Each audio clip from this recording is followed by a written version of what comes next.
Welcome into the Rob Bro Show. I am Rob Bro. I am the host. You are the co-host. You can co-host today by commenting on the starting line, chat line, right over there on YouTube or Facebook.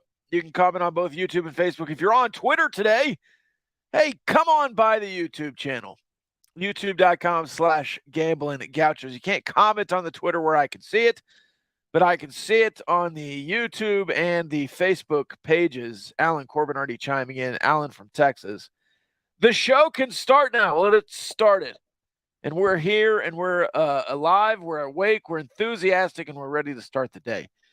It is lunchtime. It's the lunch hour, special lunch hour Overreaction Monday today. As we talk about the Texas Rangers trade deadline so far, we'll talk about that way more on Wednesday after the trade deadline is done. But a couple of trade grades for the Rangers so far, going all the way back to Aroldis Chapman. We'll also talk Arizona today. I know everybody wants to talk Arizona State. What's happening? Are we going to have Big Ten movement? Are we overreacting there? Are we going to add Florida State to the Big Ten? We'll talk about all that today as well. And other things. Whatever y'all want to talk about on Overreaction Monday. Drop your overreactions in the chat line over here.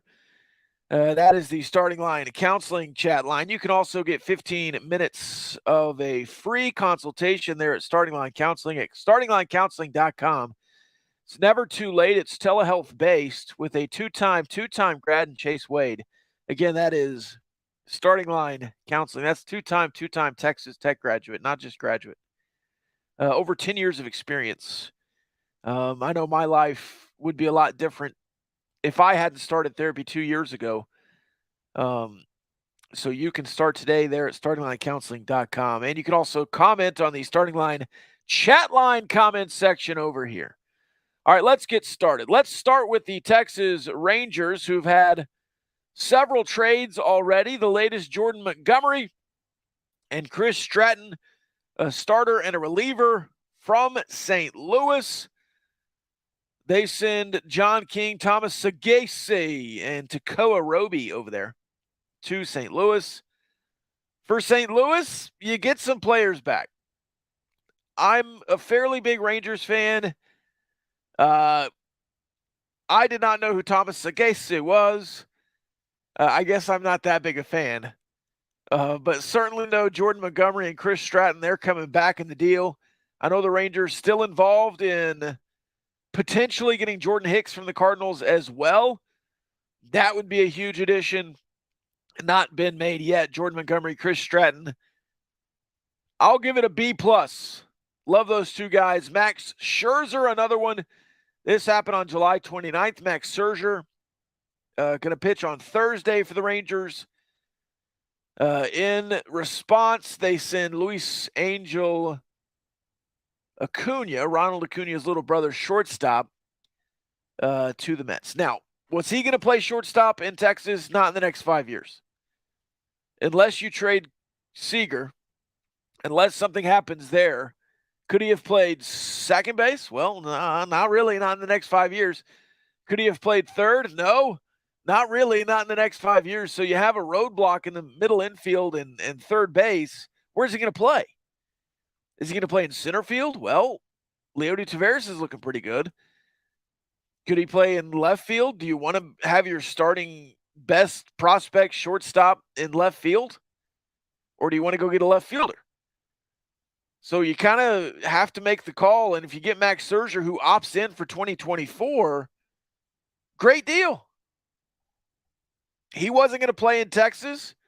You go and eye a major need for the Texas Rangers in Max Scherzer starting rotation. You get him in, you get him on board with the plan, and he says, all right, I'll even commit to being here next year, 2024. I'll opt in right now. So there you go. Max Scherzer in the deal. And a Texas Ranger through 2024. Lubbock Arrow says, overreaction. With the addition of Colorado to the Big 12, the conference looks much, much stronger with brand recognition. Their logo fits well with the rest of the Big 12. Yeah, Colorado's not been good the last decade, but they still have a brand. And they still have Coach Prime, who may or may not be there much longer. But they still have an opportunity to be Colorado. Colorado has some history. Colorado has some pizzazz. Colorado has that kind of je ne sais quoi about them. The Buffaloes, the Buffs. They have the opportunity to be Colorado again of the 90s. Now, can they do that? Can they get back to that? They still sell out their stadium. They're rabid. They have a rabid fan base. They can get it going with Coach Prime. Do they still have a brand? I think so. I think you're right. I think the addition of Colorado does give you another national brand. And especially, I don't want to just overplay how much importance Deion Sanders has, but like if Deion Sanders is there for the next decade, it means they're having success and he's getting re-upped. But B, you have Deion Sanders in the conference for the next decade. And that's not a negative. Underreaction Monday. Regenio Barbecue is better than advertised, and it's advertised well. Glad he got to try it last week. That's Alan in Texas on the starting line chat line. Alan, what'd you get?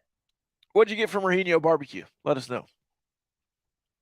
I went last week as well. We might have run into each other. We obviously didn't because I didn't see you, but I know what you look like. Who do the Texas Rangers target next? I think they need another starter. Overreaction, they need another starter and another reliever. Maybe two of each. I mean, they need a lot. If Eovaldi spends any more time on the injured list than expected, you're going to need some starters. And if you can't bring up Jack Leiter because he's a mental mess right now, what else are you going to do? I understand you have different prospects to pull up, but is anyone ready right now to shoulder the load? Or is it going to be a bunch of guys who just aren't ready? We'll have to see. Alan did a full spread of brisket and sausage. Nice. Very nice. That's all you need, really. I know a lot of people talk about the sides at barbecue places, but I'm good with just the meat. Give me a carnivore diet at the barbecue shop. I'm fine. Let's get back to that Colorado point. Colorado leaving the Pac-12, Pac-10, whatever they're calling it now. I guess now the Pac-9. What does the Pac-9 do now? Stuart Mandel and Chris Vaflini, whatever his name is, both saying, finally, hey, there's some urgency here. Yeah, there's been an urgency for 2 years, you nimrods. There's certainly in the Pac-12 been urgency for a year since UCLA and USC decided to leave the conference. That wasn't a clue that you needed to be urgent. When Texas and Oklahoma left, it took a month for the Big 12 to have a response. Was it a great response? We'll see. We'll see if these new 4 schools truly help the Big 12. I don't know that will be told for another 5 years, but they had a response. They also made a move at commissioner. Now, you can tell me all day long and twice on Sunday that Bob Bowlesby retired. He did not. They fired Bob Bowlesby for his response and for his negligence that led to Oklahoma and Texas leaving. And then they named an award after him. But I don't understand that. But they got rid of him That was another move that showed urgency. And then they hired Brett Yormark. Completely out of the box, and set him free on trying to make money for the Big 12 because they had a sense of urgency. The Big 12 has been pitching from a sense of urgency all year long, for 2 years now. That's why Colorado woke up and recognized, hey, this conference is actually doing stuff. Let's go back home. Let's go join those old Big 8 teams. Let's go join the Big 12 again. They're doing something. Meanwhile, Kliavkov and the Pac-12 are bumps on logs, doing nothing. What have they done? What have they done in the last 2 years? I'll wait. Anybody on the starting line chat line, what has the Pac-12 done proactively in the last 2 years? Nothing. Absolutely jack squat. So when reporters finally say, well, it's time for urgency here with the Pac-12, I don't know that they get that. Where have you been? Of course they don't get it. They haven't got it for a year, 2 years. They've proactively gotten lapped by the field, Alex says on the starting line chat line. The Big 12 got the 3 best group of 5 schools and a de facto Power 5 with BYU. One of those 4 will win a football title within 5 years. A Big 12 football title or a national? Texas should trade for Snell at San Diego. I think with the sweep of the Texas Rangers, the San Diego Padres are not selling anymore. Or not Snelling anymore. Settle for Verlander. Here's why I don't want Verlander. If he hits a certain innings cap, I think 140. If he pitches 140 innings, he gets 2 more guaranteed years, and he's 41. So you'd have to pay for Verlander 42 and 43, and it's like a mega deal if he hits 140 innings. Now, you could pitch him to 139 innings and then sit him, but what good is that if you need him for a playoff run? And I don't know how many innings he's on pace for, but do you want Justin Verlander not only this year, but for 2 more years on contract?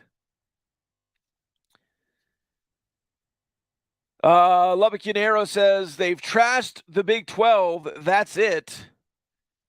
The Pac-12 has done a little bit of that. That's been the media.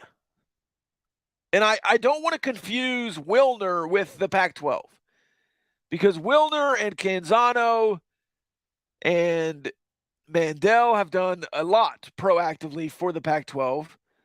The Pac-12 just hasn't done anything with it. So when I look at Arizona and somebody asks me, is Arizona coming to the Big 12? They should. But they're part of the machine. They're part of the Pac-12 machine that just hasn't done anything. Now, so was Colorado. And we heard Colorado being outspoken against moving early on. They came to their senses. Arizona is another school that has been vocal. But if you read between any of the lines of what Arizona president and athletic director have said in the last 6 months at least, they'll say, hey, we're waiting on a deal. If the deal's good, we'll stay. Well, what's that if mean? That also means if the deal's bad, we can leave. Well, what if there's no deal? What if you get to football season and there's no deal? Okay, yeah, we're leaving, and we're going to the Big 12. And we're leaving Arizona State behind. The Pac insists on going in the wrong order, media deal, then expansion. They have an inflated faith in their brand names, and it will cause them to merge with the Mountain West. When the Big 12 lost Texas and Oklahoma, for a couple of days, I thought merging with the Pac-12 was a good idea. And then in 48 hours, I noticed what everyone else is noticing now 2 years later. And by everyone else, I mean Stuart Mandel. That conference lacks urgency. Athletic department urgency. They were saying, well, let's wait 2 weeks and discuss then. No, let's discuss now. Let's talk about it right now. Why not? Let's reconvene in a month.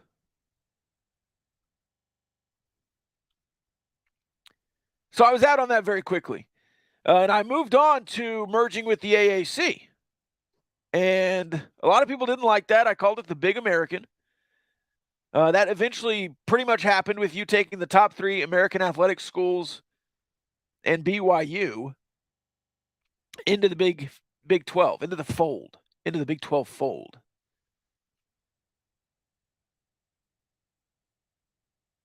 If the Pac-12 wants to merge with the Mountain West, go for it. Here's something I've been pretty confident on this whole time. Even if a bunch of teams leave the Pac-12 will exist. The Pac name will exist in perpetuity. Somebody will be in the Pac-12. So I don't think it'll be a merge. It won't be the Mountain Pac, the Pac Mountain West, the Pac West. I don't think they'll call it anything like that. It'll be the Pac-12. But who's in the Mountain West? Nevada, Boise. I mean, those schools can be brought up into the Pac-12. Here's another thing I've been very consistent on over the last 2 years. Power 5, as we know it, is dead. If anything, you could call it a Power 6 now, because in the language of the new playoff, 6 conferences get an automatic bid. And if you want to play it that way, if you want to play 6 conferences getting an automatic bid, the Pac-12 is going to be in there. The Sun Belt or the American Athletic are going to be in there. The Big 12 is going to be in the playoff. The ACC will have a playoff team. The highest ranked team from 6 different conferences will be in the playoff. There's no Power 5 anymore. What is the Power 5? There's no autonomy. Nobody's listening to the Pac-12 right now. There still might be some voting in the national landscape, but there's no Power 5 right now. If anything, it's the Power 2, with the Big 12 sharp on their heels, and then the ACC still reeling from the Magnificent 7 a couple of months ago.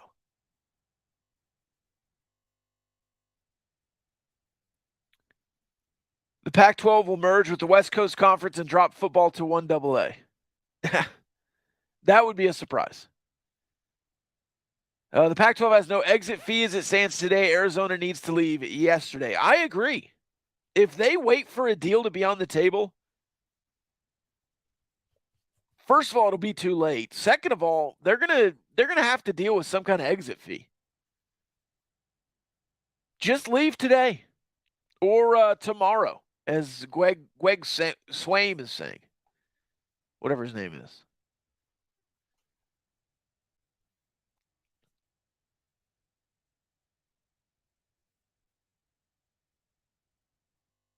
If Arizona doesn't leave, if Arizona stays, I do think UConn is a possible addition. If UConn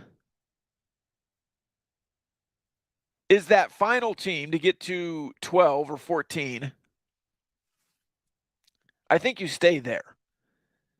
And then I think spots 15 and 16 are either Oregon and Washington or somebody from the ACC.